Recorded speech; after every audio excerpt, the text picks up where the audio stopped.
Question number 1। एक अर्धगोलाकार कटोरे की त्रिज्या 7 सेंटीमीटर है। इसे भीतर के साथ साथ बाहर से पेंट किया जाना है।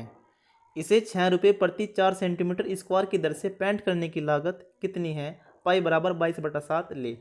ये हमसे पूछा है। अर्धगोलाकार कटोरा, ये है अर्धगोलाकार कटोरा। बाहर से पेंट करना भाई इसे, और इसे अंदर से भी पेंट करना। जब बाहर और अंदर दोनों से पेंट करेंगे, बाहर से अर्धगोलाकार है और ये अंदर से भी अर्धगोलाकार ही है, अंदर से भी ये अर्धगोलाकार ही है। तो ये क्या बन जाएगा? पूरा गोलाकार बन जाएगा भाई। क्या बन जाएगा? ये गोलाकार बन जाएगा। अर्थात पूरे गोले का वक्र पृष्ठ होता है 4πr²। कितना होता है? 4πr²। और 6 रुपये प्रति 4 सेंटीमीटर के हिसाब से बटे में 4। ये डाटा हमसे पूछा। आंसर जो भी होगा पाई के अंतर 11 छिप रहा, 11 का मल्टीपल होगा। ये ऑप्शन 11 का मल्टीपल नहीं, ऑप्शन 11 का मल्टीपल नहीं, ऑप्शन 11 का मल्टीपल है, ये ऑप्शन 11 का मल्टीपल है। तो 6 के अंतर्गत 3 छिपा हुआ है, चौथे ऑप्शन में कहीं 3 दिखाई नहीं दे रहा मुझे, तो आंसर आ जाएगा इसका फर्स्ट। ये तो होगा हमारा शॉर्टकट तरीका। अगर आप इसे बेसिक से करना चाहो, 4 गुना पाई का मान 22/7, आर का मान कितना दे रखा है भाई? 7 गुना 7, ये आर का मान है, और गुना में 6/4। तो 7 से 7 कट और 4 से 4 कट, तो 22 सते 154 गुना में 6, 6 चौक 24 हासिल 2, 15 छिका 90, 2 92, तो 924 इस क्वेश्चन का आंसर होगा फर्स्ट। या बेसिक से कर लो। Question number 2। Question number 2। 10.2 centimetre मोटे और 2 सेंटीमीटर व्यास वाले सिक्के की संख्या ज्ञात कीजिए जिन्हें पिघलाकर 12 सेंटीमीटर ऊंचाई और 5 सेंटीमीटर व्यास का एक लंबवृत्तीय बेलन बनाया जाए। ध्यान से समझिए मेरे भाई, सिक्के की संख्या बतानी। देखो जो सिक्का होता है, सिक्का जो होता है वो भी तो बेलनाकार ही होता है कि नहीं होता है? सिक्का भी तो बेलनाकार ही होता है। तो बेलन का आयतन को समान कर दो भाई, यहाँ से सिक्के की संख्या निकल जाएगी। हमें निकालना n का मान।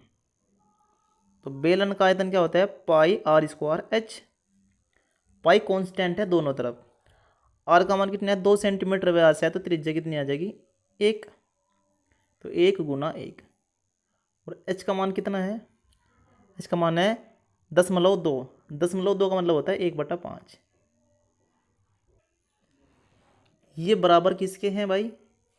πr²h के। पाई कांस्टेंट है दोनों तरफ। तो आर का मान कितना है? यहाँ से क्या 5 सेंटीमीटर व्यास है, तो आर का मान कितना हो जाएगा? 5/2। इधर भी 5/2। और h कितना? 12। तो 2 दूनी 4 थी 12। और ये कितना आ जाएगा? n का मान 5 चले जाएगा इधर। 5 गुना 5 गुना 5 गुना 3, 125 थी, कितना हो जाएगा भाई? 375। तो n का मान कितना आ जाएगा? यहाँ से 375। Question number 3। एक निश्चित राशि पर 3 वर्षों के लिए 4% प्रति वर्ष की दर से चक्रवृद्धि ब्याज और साधारण ब्याज के बीच का अंतर 152 है। निवेश की गई राशि ज्ञात कीजिए। इस क्वेश्चन को हल करने का एक डायरेक्ट फार्मूला होता है, मैंने आप लोगों को पहले बताया है। जब भी 3 साल का चक्रवृद्धि ब्याज और साधारण ब्याज का अंतर दे दें हमें, कितना? 152 दे रखा, यहाँ कुछ भी दे सकता है। तो 4% की फ्रैक्शन वैल्यू कितनी होती है? 1/25। 1/25। बात चल रही 3 साल की, तो 25 की पावर 3 कर लगे भाई हम। 25 की पावर 3 कर लगे, यो क्या हमारा है? प्रिंसिपल है। इसकी वैल्यू हमसे पूछी। 25 की पावर के 3 का मतलब होता है 15,625। और अंतर कितना है? अंतर कर लगे भाई, 3 साल की बात हो रही। 25 गुना 3 और प्लस में 1, 25 से 75, 1 76। ठीक है, डायरेक्ट आ जाएगा इनसे आंसर। 76 दूनी 152, और 15,625 का डबल कितना होता है? 31,250। इस क्वेश्चन का आंसर होगा मेरे भाई। ऐसे करते हैं सवालों को। क्वेश्चन नंबर 4, वह बड़ी से बड़ी संख्या ज्ञात करे जिसे संख्या 47, 95 और 187 को विभाजित करने पर प्रत्येक स्थिति में समान शेषफल बचता हो। इनका डिफरेंस ले लो भाई। 15 में 7 गए 8 और 8 में 4 गए 4, 7 में 5 गए 2 और 18 में 9 गए 9। इनका भी डिफरेंस लो। 12 में 8 गए 4 और 8 में 4 गए 4। तो बड़ी से बड़ी संख्या लेनी। बड़ी से बड़ी संख्या है 8। 44 8 से नहीं कटता। इससे बड़ा 6, 44 6 से नहीं कटता। तो बड़ी से बड़ी संख्या क्या है? 4, 4 से 44 कट जाएगा। तो ये हमारा आंसर होगा। क्वेश्चन नंबर 5, यदि 10 संख्याओं का औसत 16.2 है और प्रत्येक संख्या में से 3 को घटा दिया जाए तो 10 संख्याओं का नया औसत ज्ञात करें। ये हमसे पूछा है।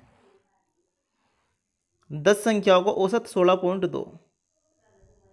10 संख्याओं का औसत कितना है? 16.2। और प्रत्येक संख्या में से 3 को घटा दें तो 10 संख्याओं का नया औसत क्या होगा? जब प्रत्येक संख्या में से 3 घटाओगे तो नए औसत में से भी हम घटा देंगे मेरे भाई। इस पुराने औसत में से भी 3 ही घटा देंगे। तो नया औसत कितना आ जाएगा? 16 में 3 गए 13.2। इस क्वेश्चन का आंसर होगा। क्वेश्चन नंबर 6, एक व्यापारी ने अपने माल पर क्रय मूल्य से 12% अधिक अंकित किया और उसने आधा स्टॉक अंकित मूल्य पर 1/4 स्टॉक अंकित मूल्य पर 12% की छूट देकर और शेष स्टॉक को अंकित मूल्य पर 30% की छूट देकर बेचा। उसका कुल लाभ ज्ञात करें। ठीक है, अभी बताते हैं आप लोगों को। अब देखो, हम पूरा अभी एक वस्तु पर काम करते हैं। हमने मान लिया कि ये था कॉस्ट प्राइस, ठीक है। 12% अधिक अंकित कर दिया तो 112 रहा हमारा क्या? ये मार्क प्राइस रहा। पहली वस्तु को अंकित मूल्य पर बेचा, कोई दिक्कत नहीं। दूसरी वस्तु पे उसने 12% की दे दी छूट। 12% की छूट का मतलब हो गया कि 88% में चीज बेच रहा है। अब यहाँ पर 4 दूनी 8, 4 दूनी 8, 4 दूनी 8, 4 पंजे 20 हो गया। 22 दूनी 44 हो गया, ठीक है। 22 से कम 22 और 4 26 हो गया। और 22 से कम 22 और 2 24 हो गया, बटे में 25। अब फिर से इसमें 4 का गुणा कर दो, इसमें 4 का, क्योंकि 25 का भाग करने में हो सकता है दिक्कत हो, 4 का गुणा करने में तो नहीं होगी ना। 4 चौकू 16 हो गया, 4 छंग 24 और 1 25 हो गया। 24 चौकू 96, 96 और 2 98, बटे में क्या हो गया? 100, यानी कि 98.5 से। अब इसके बाद उसने क्या किया? 30% की छूट पर बेच दिया, यानी कि ये 30% छूट देंगे तो ये 70% में इसे बेचा होगा। तो 7 दूनी 14 हो गया, 11 सत्ते 77 और 1 78, यानी कि इसको बेचा 78.4। तो हमारे पास सेलिंग प्राइस 3 आ गए हैं। कितने आ गए? 3। एक तो ये रहा और ये, एक तो ये रहा और ये एक रहा। ये सब एक एक वस्तु के लिए है। जितनी वस्तुओं में जो हुआ होगा हम कर लेंगे। अगर हम टोटल अगर कॉस्ट प्राइस लिखना चाहें तो कितना होगा? टोटल कॉस्ट प्राइस, एक सेकंड, ये रहा देखो, टोटल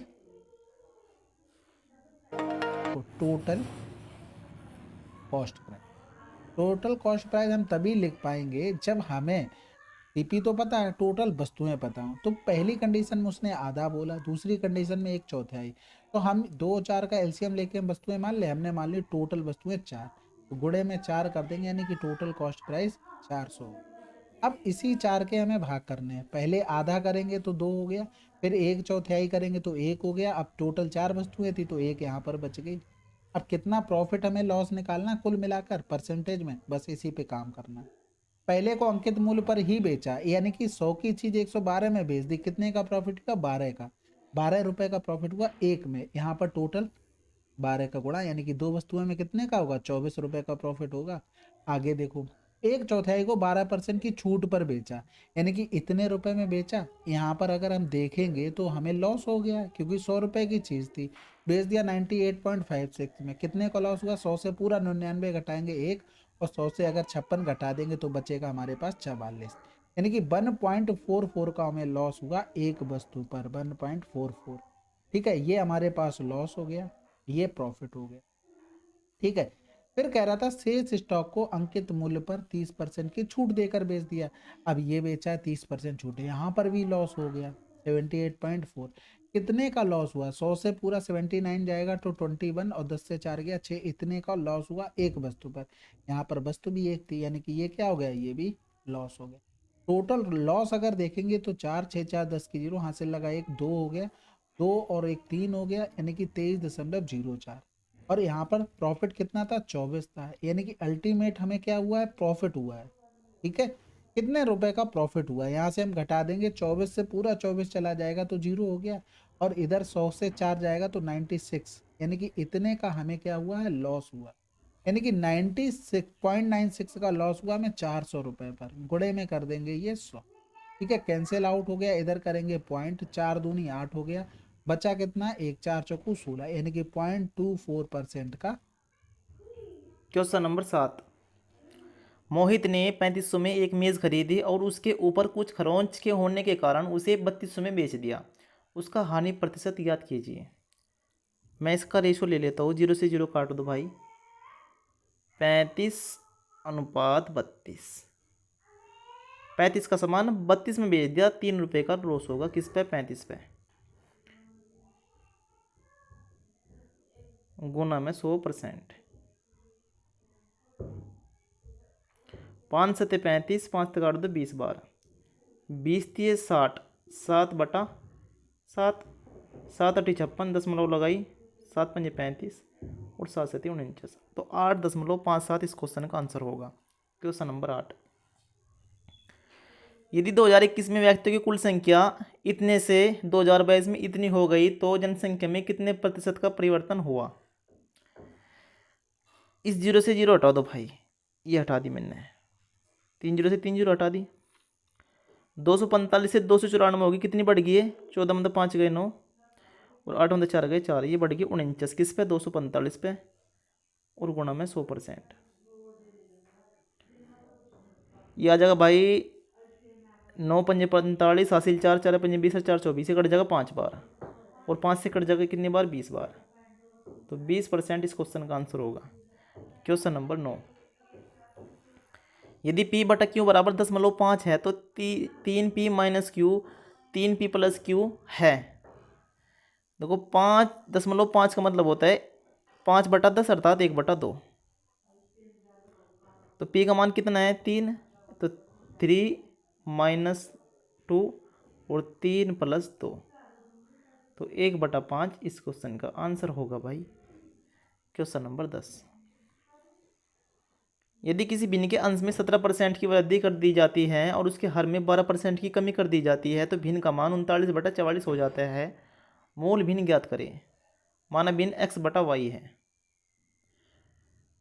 अंश में 117 की वृद्धि कर दी होगा 117, y में 12% की कमी कर दी होगा 88, और किसके बराबर है, 39/44 के। 44 दूनी 88 और 39 थी 117, 2 चले जाएगा इधर और 3 आ जाएगा इधर, x/y बराबर 2/3 इस क्वेश्चन का आंसर होगा। Question number 11। 5 अंकों की सबसे छोटी अभाज्य संख्या कौन सी है, इसमें कोई शॉर्ट ट्रिक नहीं है, आंसर आ जाएगा 3rd। Question number 12। एक एथलीट 12 मिनट में 1800 मीटर की दूरी को पार करता है, किलोमीटर प्रति घंटे में उसकी चाल क्या है। चाल बराबर दूरी बटा समय, यह है मीटर में, तो 12 को सेकंड में कन्वर्ट कर लो, 12 × 60। अगर मीटर प्रति सेकंड होगा तो किलोमीटर प्रति घंटे में कन्वर्ट करने के लिए 18/5 से मल्टीप्लाई कर दो भाई, ये हो जाएगा भाई 0 से 0 कट, 36 18 और 3 चौक 12, 4 पंजे 20, 20 से जब 180 काटते हैं कितनी बार कटेगा, 9 बार। Question number 13। PQR का वेतन 3-4-6 के अनुपात में है, यदि R का वेतन P के वेतन से 15,000 अधिक है तो Q का मान ज्ञात करें। P का वेतन R के वेतन से, P और R कहाँ पर है, ये रहे, 6 - 3 = 3, और Q का मान पूछा अर्थात 4 की वैल्यू हमसे पूछी, 3 पंजे 15 और 5 चौक 20 इस क्वेश्चन का आंसर। Question number 14। एक निश्चित धनराशि साधारण ब्याज पर 2 वर्षों में 1250 और 5 वर्षों में 2000 हो जाती है, वार्षिक ब्याज दर कितनी है।